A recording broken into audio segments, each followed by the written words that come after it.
Ini tempat terang, pemandangan ke belakang bagus, langit biru ya. Tapi kenapa ada hawa kayak wingit gitu ya? Cuman gue waktu itu bodo amat lah, mau wingit kayak mau wongot kok. Emang gue pikirin udah naik. Sampai kita ke pos 5. Pos 5 itu kalau nggak salah di Bukit Batu itu. Nanti kita naik lagi ke pos 6 sampai ke pos 7 ya. Gue ingat itu kita udah di Bukit Batu, jalurnya udah botak. Nanti di pos 7 itu baru nanti kita diturunin ke bawah tuh. Masuk ke hutan yang sangat lembab. Mungkin kayak Gunung Salak ya. Nah disinilah dari 7 ke 9 kalau nggak salah yang ada mata airnya. Tolong dikoreksi kalau salah. Soalnya ini udah cukup lama ya, sekitar 16 tahun yang lalu. Mulailah pas turun nih, Pas turun sepanjang perjalanan. Yang tadinya gue cuman merinding-merinding doang. Sepanjang perjalanan ini auto mode awas gua aktif. Di sini gue merinding total udah begitu turun. Sampai nanti kita ke dasar lembah yang becek, hajar lagi naik ke atas. Nanti kita ketemu satu tempat yang agak kecil ya, cukup terbuka, cukup bagus untuk ngebase. Itu mungkin saat itu bisa untuk 4 atau 5 tenda atau mungkin lebih. Itu ada sebelah kanannya, itu ada sumber mata air, bagus dia mengalir. Ya seperti selokan kecil ya, tapi airnya jernih banget. Nah itu sampai situ kita udah maghrib. Sepanjang perjalanan ini gue betul-betul merinding dan sudah mulai merasakan seperti ada sesuatu ya.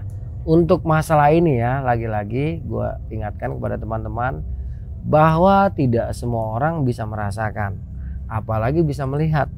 Karena ada yang hanya bisa merasakan ya, ada juga yang bisa melihat dan merasakan dan melihat. Dan tidak semua manusia memiliki kelemahan seperti ini. Kebetulan kelemahan gua adalah hal ini. Hal yang sebenarnya oleh seorang pendaki gunung tuh nggak diinginkan banget ya. Kenapa? Ngapain juga kan kita ke gunung tuh nggak mau lihat yang aneh-aneh. Tetapi ya lagi-lagi ya, karena mungkin udah takdir, udah irodat kita. Ya mau gimana lagi, akhirnya gue cuma bisa bersyukur aja. Mau ngeliat serem kayak, mau ngeliat bagus kayak, bodo amat. Yang penting gue naik gunung. Gitu sampai di pos 9 di mata air itu, karena memang udah maghrib, buru-buru buka tenda. Selesai buka tenda, masak. Habis masak, biasanya kan namanya di gunung ya, kita bakar-bakaran kayak nongkrong kayak atau segala macem. Ini Indra, Jamal, sama Kodok nggak mau keluar tenda. Pokoknya begitu selesai acara makan sama ngerokok, tutup pintu tenda, gelar sleeping bag, mereka berusaha untuk tidur. Ya, gue pun seperti itu. Karena apa? Masa iya gue sendiri-sendiri nongkrong di luar gitu? Takut. Ya takut, gue kan orang. Kali kagak takut gitu kan. Udah gitu nih tempat baru lagi ya. Dan sepanjang perjalanan tadi dari 7 sampai ke lokasi ini, pos 9 kalau nggak salah. Ya betul pos 9. Itu kan gue merinding terus sama udah mulai merasakan ada sesuatu, tapi gue nggak tahu apa ya. Gue coba untuk tidur. Pertama yang gue dengar tuh suara-suara aneh lah ya. Suaranya gue nggak bisa ngikutin. Pokoknya dia selama gue di Jawa ini gue nggak pernah denger gitu. Suara-suara kayak gitu. Pertama suara-suara aneh. Gue perhatiin Indra, Kodok sama Jamal tuh udah pada ngorok. Ngak-ngok. Ya udah gue diem. Gue coba tidur. Akhirnya gue tidur tuh. Cuman di dalam tidur gue ini ya, gue ngimpi bertemu dengan almarhum temen gue. Ya sebut aja Mr. X. Ya soalnya gue nggak enak kalau gue sebutin namanya. Ini demi menjaga nama baik dia sama keluarganya ya, gue nggak enak. Jadi gue ngimpi ketemu beliau. Dan sebelum berangkat ke Makassar, gue ada nazar. Ya gue kalau nama panggilannya nggak apa-apa lah ya. Gue bilang, Blang, ntar gue sampai Makassar, gue akan ke makam lo. Ya, Dablang ini sahabat gue nggak bisa sebutin nama asli ya. Sahabat gue, sahabat karib. Ketika dia mau berangkat ke Makassar, dia nongkrong nih di rumah gue.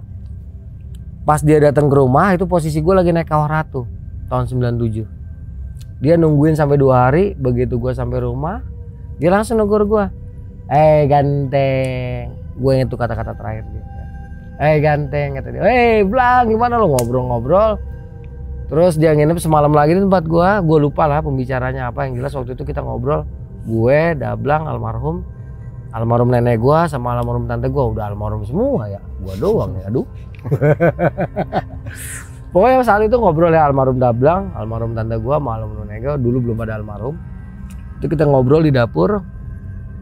Itu tatapan matanya rasanya aneh buat gue ya, aneh.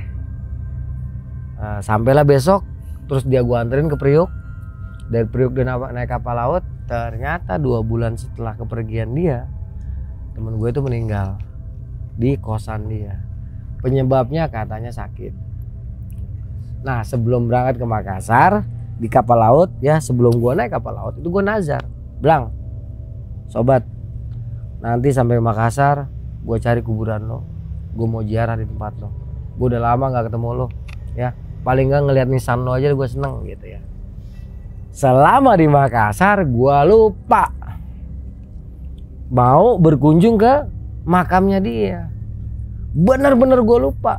Nah malam itu gue inget ngimpi, dan ngimpi itu seperti nyata. Kenapa gue masih inget dengan jelas walaupun mimpi?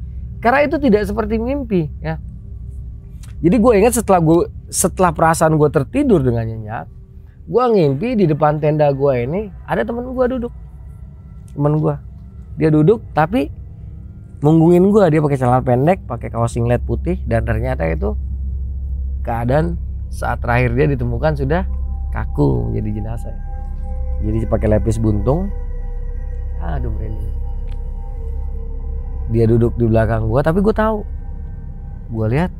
Ini waktu itu mimpi ya, mimpi. Jadi dalam mimpi gue lihat, gue tegur kan langsung dia, Blang, lu ngapain di situ? Dia langsung nengok. Nggak ada mulutnya mengatakan kayak waktu dulu beliau masih ada tuh, nggak. Cuman ngeliat, cuman hati kecil gue mengatakan, dia bilang begini, hai ganteng, gitu sambil dia tersenyum. Memang tersenyum. Saat itu beliau almarhum temen gue tuh nggak mengeluarkan sepatah kata apapun, cuman di hati kecil gue mengatakan waktu mimpi itu dia bilang perkataan seperti itu di saat terakhir ketemu gue. Gue senyum terus dia bilang, dia lagi-lagi ya tidak ada ucapan dari mulutnya keluar, enggak, cuman hati kecil gue mengatakan, dia sini loh, taruh kata gini ya, gue bahasakan aja, nah, sini keluar kata dia. Oke Blang, gue keluar. Pokoknya entah gimana tiba-tiba gue udah ada di luar ya, ngobrol sama dia. Saat itu dia bercerita banyak, cuman gue nggak inget apa yang diceritakan. Terus gue diajak jalan-jalan sama dia. Ya gue baru tahu ternyata itu pos 9 sama puncak Bokaraeng besokannya. Jadi ketika gue udah di luar ngobrol bareng, anjir gue merinding. Dia di samping sini, gue di sini ngobrol, duduk di depan tenda di tanah. Kita ngerokok, dia juga ngerokok ya. Mimpi. Banyak omongan saat itu, cuman tidak ada satupun yang keluar dari mulut, hanya hati aja. Terus dia bilang, naik yuk ke atas, kata dia, ikut sama gue. Nah gue diajak jalan tuh sama dia naik ke atas. Gue naik, gue ketemu tuh tiang bendera, ya pohon-pohon candigi, banyak, ada rumput-rumput. Terus gue lihat ada pohon yang apa namanya batangnya merah. Terus ya teman gue tuh nunjukin tuh pohon batang merah, kata dia. Oh iya, ya besok ntar gue ambil, gue kata gitu. Terus kita ke puncak Bokaraeng. Terus diajak muter-muter kemana-mana tuh, sampai nggak tahu lah berapa lama. Tiba-tiba gue udah ada di depan tenda lagi. Begitu gue ada di depan tenda lagi, tiba-tiba dia senyum, terus hilang kan. Nah gue bangun bro, gue bangun, gue langsung inget kan nazar gue kan. Dalam hati gue, astagfirullahaladzim. Gue ngimpi ketemu dia kan, gue langsung bilang assalamualaikum illa arwahi khususon sahabatku Mr. Dablang, ya gue nggak bisa sebutin nama asli. Gue nangis, gue inget beliau itu almarhum, gue inget waktu SMA gue kayak gimana akrabnya ya. Ya banyak hal-hal negatif, positif yang gue lakukan sama dia. Terakhir ya ada berantem juga, gue sempet pukul-pukulan sama dia, kebayang. Begitu gue buka mata, di depan ya, waktu itu kan terang bulannya, mungkin atau cahaya apa gue nggak tahu lah, bukan terang bulan, bukan, kayak ada terang gitu. Terlihat seperti bayangan temen gue lagi duduk, terlihat seperti itu. Karena rasa keinginan tahuan gue besar sama rasa bersalah gue karena gue lupa nazar ya, dan gue teringat di Bokaraeng dan posisi gue memang deket sama selerekan tenda itu. Gue langsung buka, seret. Gak ada apa-apa bro. Tapi gue yakin itu pasti temen gue ya. Gue langsung diam, gue lihat, gue panggil kan dalam hati gue, Blang lu sini Blang, nggak apa-apa, gue bilang kayak gitu kan. Gak, gue nggak bakal takut ketemu lu kan temen gue ngomong kayak gitu, lu kan. Selesai ngomong tau entah korin, entah arwah, entah jin yang menduplikasi, entah apa, yang jelas itu mirip banget sama dia, keluar dari balik gelapnya hutan, berhenti di depan gua. Saat itu gua antara takut dan berani ya. Gua perhatikan, gua langsung bilang, Assalamualaikum sahabat, gimana kabar? Dia senyum-senyum ya, dia balikan badan langsung hilang. Slep. Gua langsung tutup pintu tenda. Srek, gua nangis, inget almarhum kan, gua inget. Terus gua bilang dalam hati, bro, sorry bro, gue kayaknya nggak bisa ke makam lo ya. Soalnya gue lupa minta nomor telepon orang rumahnya dia gitu loh. Dia dikuburnya di mana kan kita nggak ngerti ya. Sedangkan dia tuh angkatan 96, kuliah di Unhas. Andai pun gue main ke Unhas, belum tentu anak Unhas yang angkatan sekarang kenal sama dia gitu kan. Akhirnya waktu itu gue bilang, bro sorry bro, gue nggak bisa deh ya, sorry, kita udah ketemu di sini alhamdulillah, gue bilang kayak gitu. Ya udah, gue coba untuk tidur. Itu waktu gue bangun itu masih sore bro. Gue ngimpi itu mungkin sekitar jam 11-an lah ya, masih sore. Ya udah malam ya, jam 11 itu gue ngimpi yang kejadian tadi. Terus gue ketemu sama temen gue itu sekitar jam 11-an. Gue tidur lagi. Gue tidur lagi. Itu nyenyak kira-kira jam 2:30 gue bangun bro. Ausnya nggak karu-karuan kan, bener-bener aus. Dan saat gue bangun yang 2:30 pagi ini, ya kurang lebih jam 2:30 ya, karena gue ngeliat dari jam tangan gue ya, itu hawanya udah beda banget sama yang pertama. Itu di luar udah kayak ada ribuan mata atau apalah, gue nggak tahu lah, kayak ada sesuatu yang udah mulai ngawasin gue. Tapi rasa haus ini akhirnya ya bisa mengalahkan segala perasaan itu, bisa mengalahkan semua rasa takut gua ya, bisa mengalahkan kayaknya di luar tuh aku nggak peduli ya. Pas gua repa-repe emang di dalam tenda nggak ada air, saking gua udah hausnya gua nggak peduli. Dalam hati gua bodoh amat dah, mau setan kayak mau jurik kayak mau demit kayak bodoh amat, gua kata gitu. Gua keluar, gua ambil botol, gua buka sleting, gua gebrakin kaki, Allahu Akbar. Ya itu sebenarnya buat beraniin hati bro. Dibilang gue berani terus ya bohong lah. Lah gue mau berani karena emang posisinya harus berani kan. Kalau kita takut ya kita bahaya. Keluar. Itu gue ini gue merinding ya. Itu gue langsung merinding karena begitu keluar kan anginnya kan terasa beda ya. Jadi waktu dalam tenda sama di luar tenda kan beda. Langsung nyaput anginnya. Cuman ini dinginnya beda bro. Bukan dingin angin gunung biasa gitu. Brong. Merinding gue. Sempet gue mau balik kanan masuk lagi dalam tenda. Cuman rasa aus di sini udah gak ketahan lagi. Gue mantepin lagi kaki gue. Bodoh amat, gue bilang kayak gitu. Gue tutup pintu tenda, ya, gue tutup. Karena kalau gue buka kasihan yang di dalam. Gue tutup pintu tenda. Gue keluar sendirian ke arah mata air. Air itu mungkin jaraknya 3 meter lah di situ ya dari tenda gue. Deket nggak jauh. Itu cuman sampai situ kayaknya lama banget ya. Anjir jauh banget kayaknya gitu. Ya itu karena rasa takut tadi ya. Anjir jauh banget. Nggak nyampe-nyampe perasaan gue ya. Begitu sampai itu kita beraniin diri dulu ya. Jadi rasa berani itu harus dilatih teman-teman ya. Jadi bukan sekedar ujuk-ujuk ya. Apalagi ini situasinya tengah hutan dengan hawa mistis ataupun ada sebuah energi yang berbenturan dengan energi kita, energi dari makhluk Allah yang lain, itu terasa banget di kulit kita ini kan. Itu butuh sesuatu yang luar biasa. Jadi keberanian itu harus dilatih ya. Itu tadi, kalau emang takut di tempat sepi, kita harus ke tempat sepi kan. Itu gue coba untuk beranikan diri gue. Akhirnya gue berani. Dari berdiri itu gue jongkok, gue mulai ambil air tuh, gue isi. Itu ngisi air sebotol mineral yang cuma 500 ml aja untuk penuh. Rasanya gue nggak penuh-penuh ya. Mungkin karena itu ya, under pressure yang luar biasa ya. Dalam hati gue, anjir nggak penuh-penuh, lama banget gitu kan. Begitu penuh itu gue minum nggak nyampe berapa menit lah, gue kelar, isi lagi kan mau nggak mau, daripada ntar keluar lagi gue isi lagi. Tiba-tiba hawa merindingnya hilang bro. Ya, nggak ada hawa merinding, nggak ada apa. Wah, tenang gua, santai. Tiba-tiba di depan gua tuh kayak ada bayangan putih lewat kan. Ini tapi udah nggak merinding, gua lucu jadi. Apaan tuh ya? Apa cahaya dari headlamp gua kena apa namanya? Kena air gitu kan.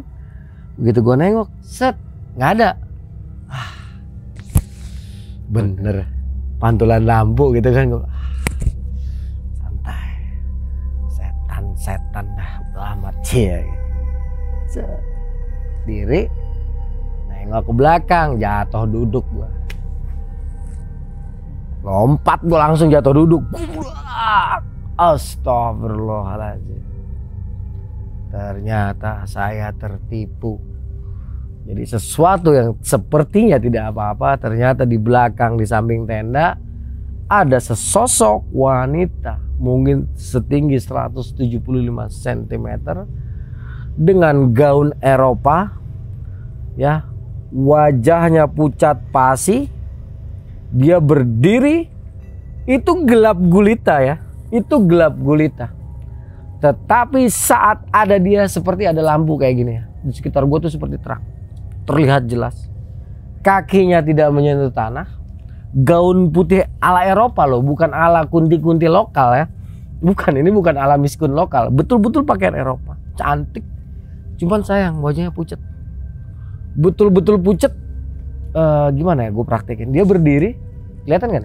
Berdiri, dia memandang gue dingin, percis di samping tenda, sedangkan gue harus balik ke situ.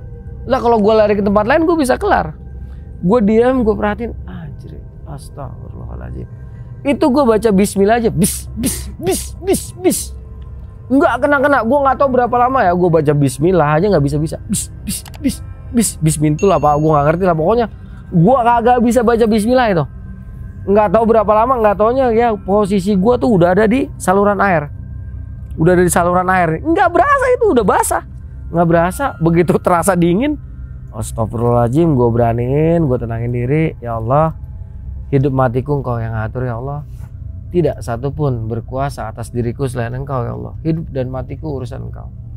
Gue tenangin, akhirnya gue bisa baca nih ya. Gue baca, yang pertama kali gue baca, asyhadu alla ilaha illallah wa asyhadu anna Muhammad Rasulullah. Terus gue langsung salawat, ya Allahumma sholli ala Sayyidina Muhammad wa ala alihi Sayyidina Muhammad. Gue baca tenang. Itu posisi gue merem kan.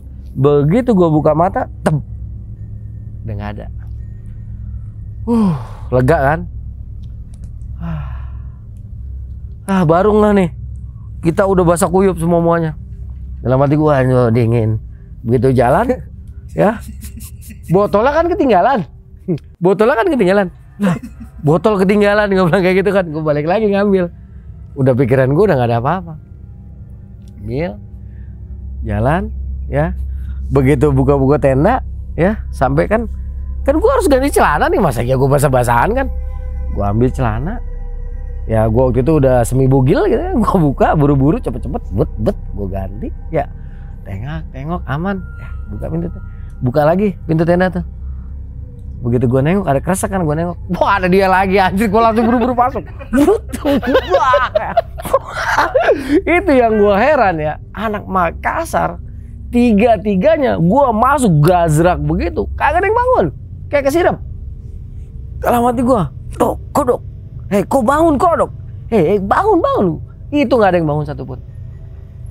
Akhirnya daripada panik celaka, takut nggak ada gunanya, ya nggak. Lari pun bisa hancur-hancuran kita ini tenda. Akhirnya waktu itu, iya nggak semudah ngomong ya, kalau lu denger cerita ya enak-enak aja. Ini setelah pertarungan luar biasa, akhirnya gue memutuskan, ini kalau gue takut, ini gue bakal celaka ya. Yang bisa menolong gue selain daripada Allah, ya gue harus tenang ya, menyadari keberadaan, sadar akan keberadaan. Pelan gue kendalikan, bahwa rasa takut itu harus gue kendalikan, bukan gue yang dikendalikan oleh rasa takut. Nah kesadaran itu mulai ada tuh. Akhirnya gue kendalikan. Di luar ini seperti gini nih. Jadi tenda gue nih kayak gini nih, terang-terang kayak gini. itu kelihatan cewek. Dalam hati gue, terserah lo dah, lu mau mejeng kayak lu mau apa, gue udah bodo amat. Gue langsung ambil posisi zikir lagi, santai, gue merem. Di saat gue lagi zikiran, ya, itu gue seperti dejavu, atau bisa melihat sesuatu yang di masa lalu. Dejavu apa sih? Jadi melihat sebuah kejadian di masa lalu yang sifatnya tuh nggak bisa direkayasa ya. Jadi saat itu, ini entah bener entah enggak, ini yang gue lihat loh ya. Jadi kalau nggak sesuai sama apa pengetahuan teman-teman ya, mohon maaf. Ini karena pengalaman gue ya, karena beda-beda tiap orang. Jadi saat itu gue melihat seorang wanita, dia tuh jelas-jelas orang Eropa ya. Dia sempat ngobrol sama orang-orang di sekitar Malino, tapi agak bawah ya, bukan Lembana. Lembana juga kayaknya saat itu masih, gue nggak tahu lah apalah, pokoknya ini kayaknya mundur berapa ratus tahun lah ya, atau berapa puluh tahun, mundur sekitar berapa puluh tahun zaman itu. Nah gue lihat ada seorang wanita cantik ya, menggunakan gaun Eropa yang gue lihat tadi. Dia ngebawa ini pedang pendek ya. Terus ketika sampai di satu titik, dia pergunakan salah satu akar pohon yang panjang itu, dia ambil, terus dia bikin sebuah ikatan ya, diikatkan ke leher dia, terus dia lompat. Glek. Itu yang gue lihat kayak gitu. Gue langsung bangun, astagfirullahaladzim.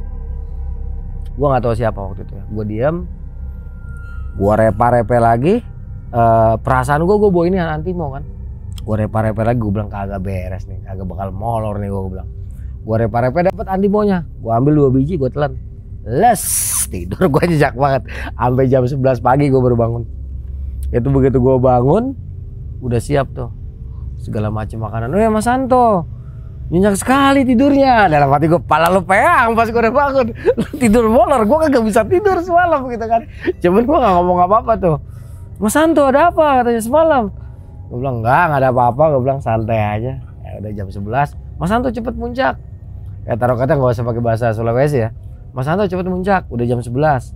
Dari 8 nanti ke 9 ya. Itu pos apa namanya, tempat ada tiang bendera biasa buat upacara. Habis itu langsung ke puncak Bokareng kan. Berapa jarak Indra?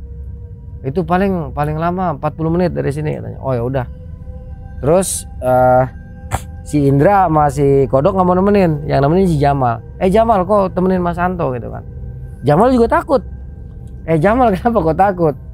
Ada saya jauh-jauh ini menyeberang laut, masa nggak sampai puncak? Gue bilang kayak gitu. Ayo temenin Jamal. Ragu-ragu kan? Ya udah kalau lu nggak mau nemenin, gue jalan sendiri. Gue bilang kayak gitu kan. Udah gue jalan dikejar sama Jamal. Mas Santo jangan gitu. Udah gue bareng. Begitu lewat pos 9, pos 8 mau ke 9, tiba-tiba kabut turun. Kabutnya ini bukan kabut yang kelihatan kayak biasa gini, enggak. Betul emang warnanya putih.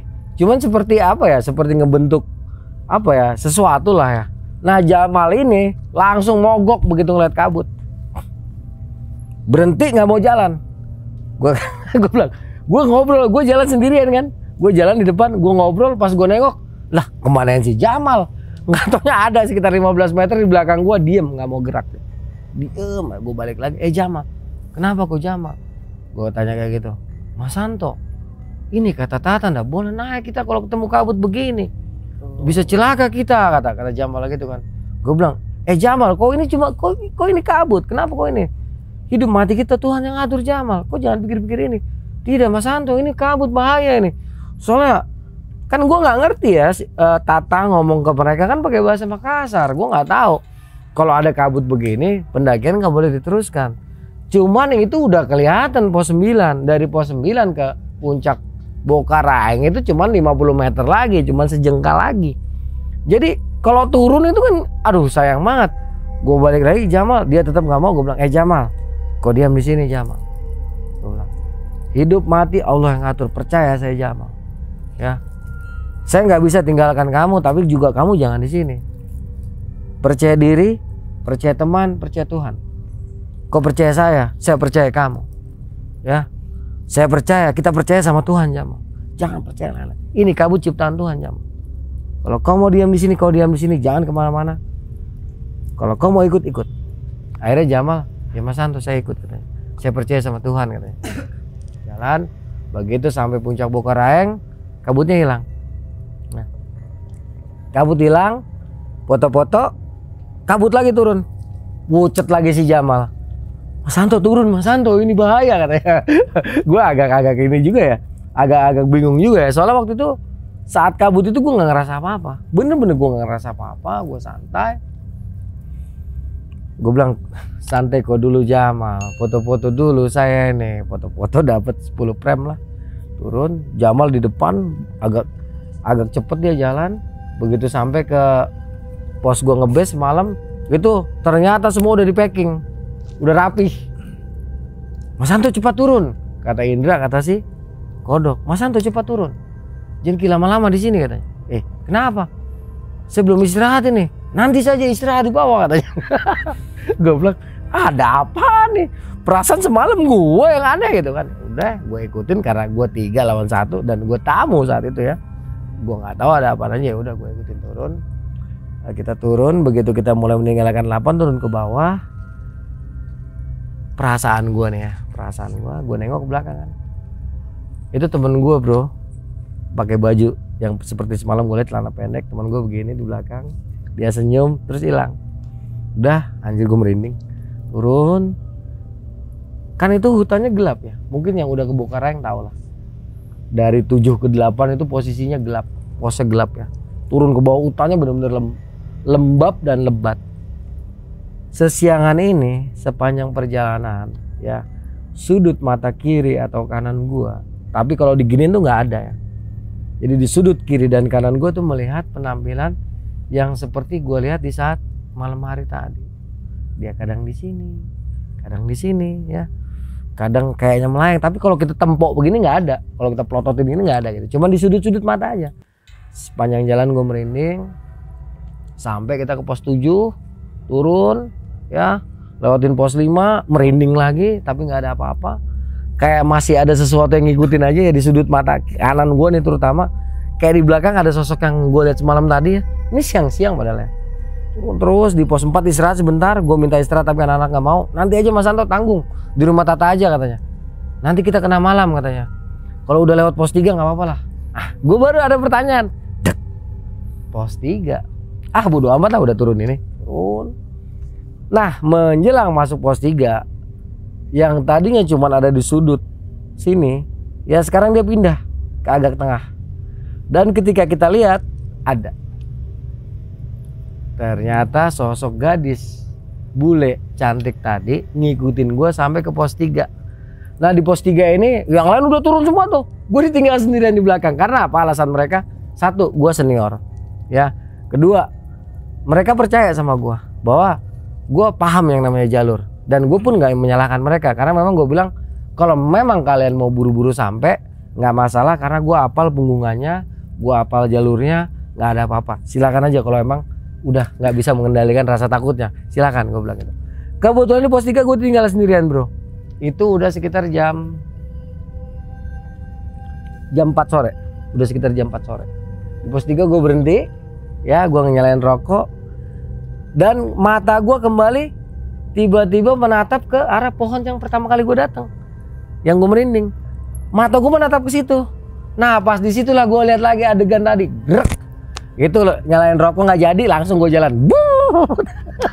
Cicik nggak lari gue, tapi gue jalan agak cepet ya, dengan sistem zigzag, terus sampai nanti ke pos 1 yang pas kebuka turun. Begitu sampai di bawah gue nengok ke belakang, ini benar-benar pendakian luar biasa.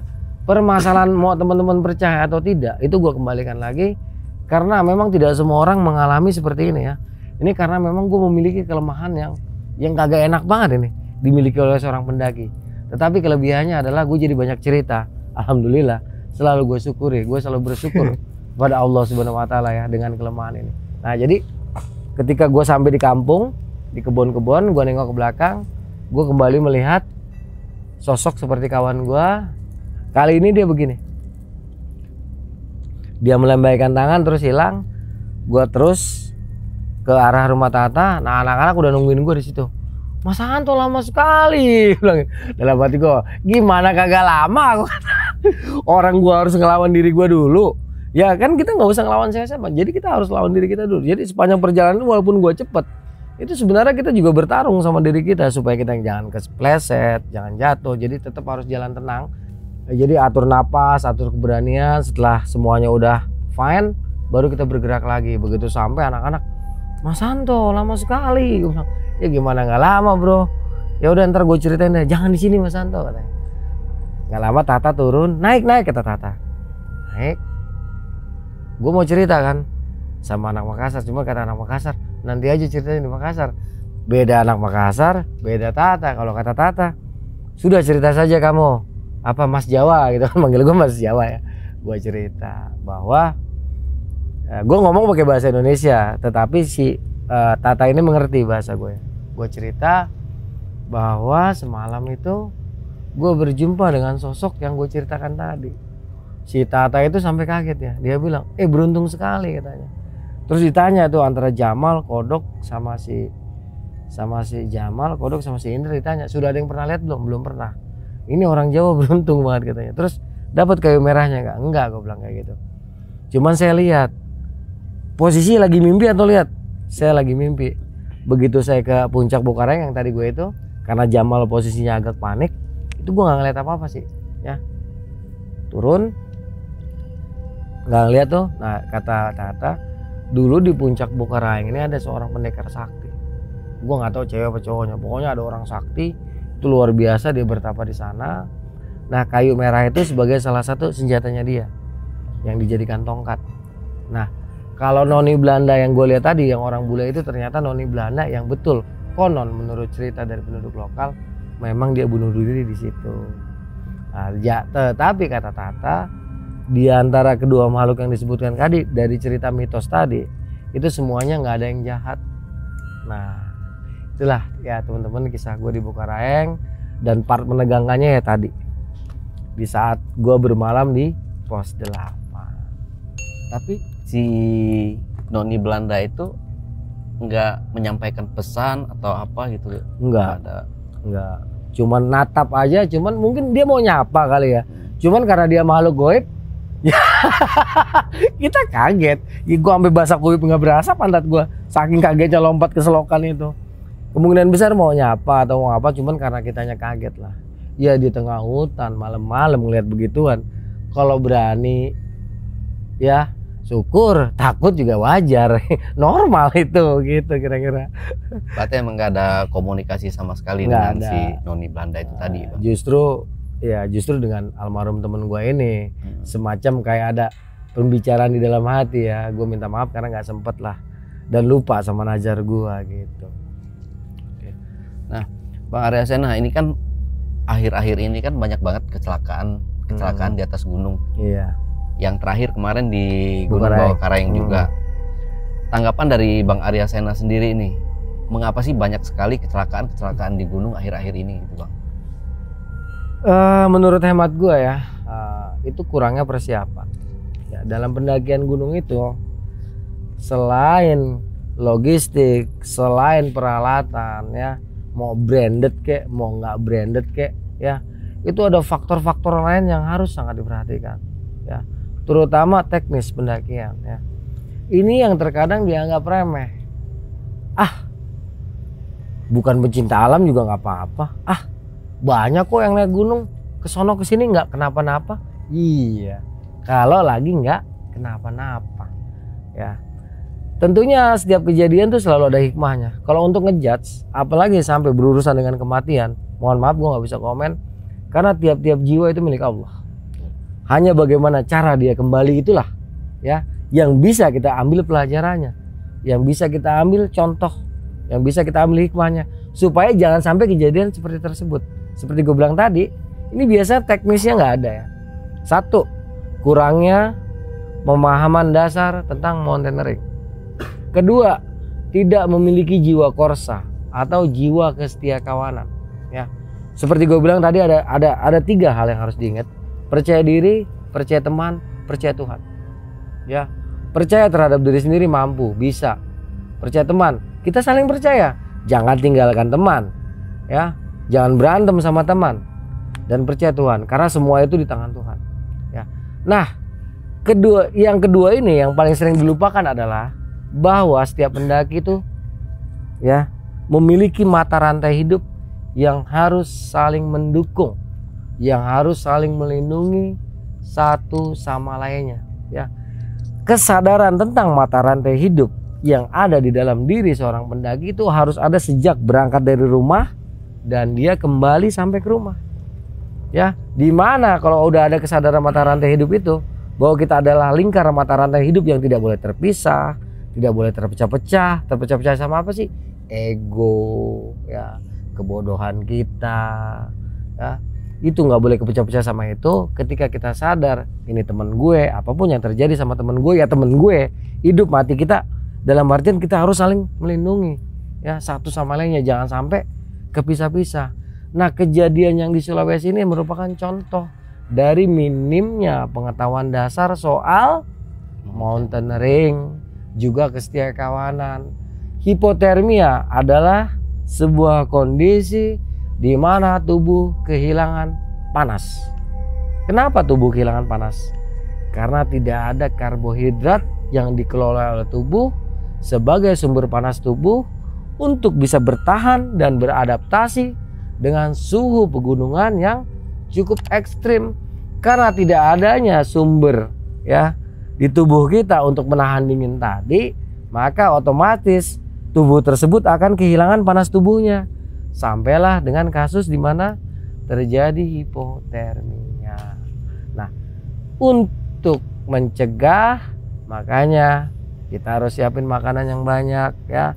Karena walaupun kita nggak ada SB, tapi kalau perut kita kembung, panas tubuh kita beroperasi dari dalam tubuh, itu udara nggak akan terlalu dingin lah. Ya, karena hangat yang sesungguhnya itu bukan dari peralatan ya, tetapi dari makanan. Mantap banget tipsnya dari Bang Arya Sena ya. Kebetulan kemarin juga kita sudah ulas juga nih Bang, bareng Bang Badru Caps Lock. Oh Badru ya. Tipsnya pokoknya mantap-mantap semua. Oke, mungkin ada tambahan sedikit Bang Arya Sena. Pesan dan pesan mungkin untuk pendaki-pendaki. Seperti biasa kita kalau podcast selalu ada sisi edukatifnya. Oke, buat teman-teman pendaki, mohon maaf ini terlepas dari semua kejadian yang ada sekarang, juga tidak bermaksud menggurui, hanya berpesan ya. Pendakian gunung itu kegiatan yang penuh dengan resiko. Jadi persiapkan diri Anda ya, baik secara fisik maupun secara mental untuk melakukan pendakian ya. Itu persiapkan dengan baik.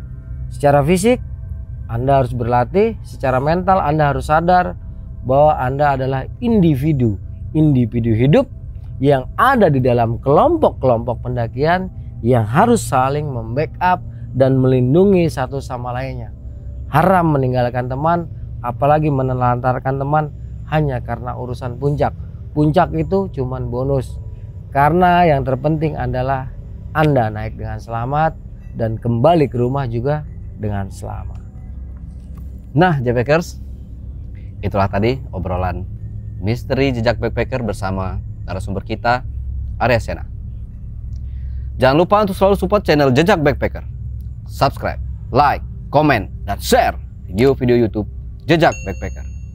Jangan lupa subscribe channel YouTube Arya Sena Cerita Pendakian. Link nanti kita taruh di bawah.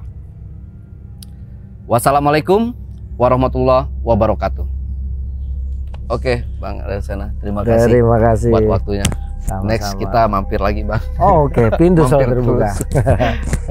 Sampai jumpa.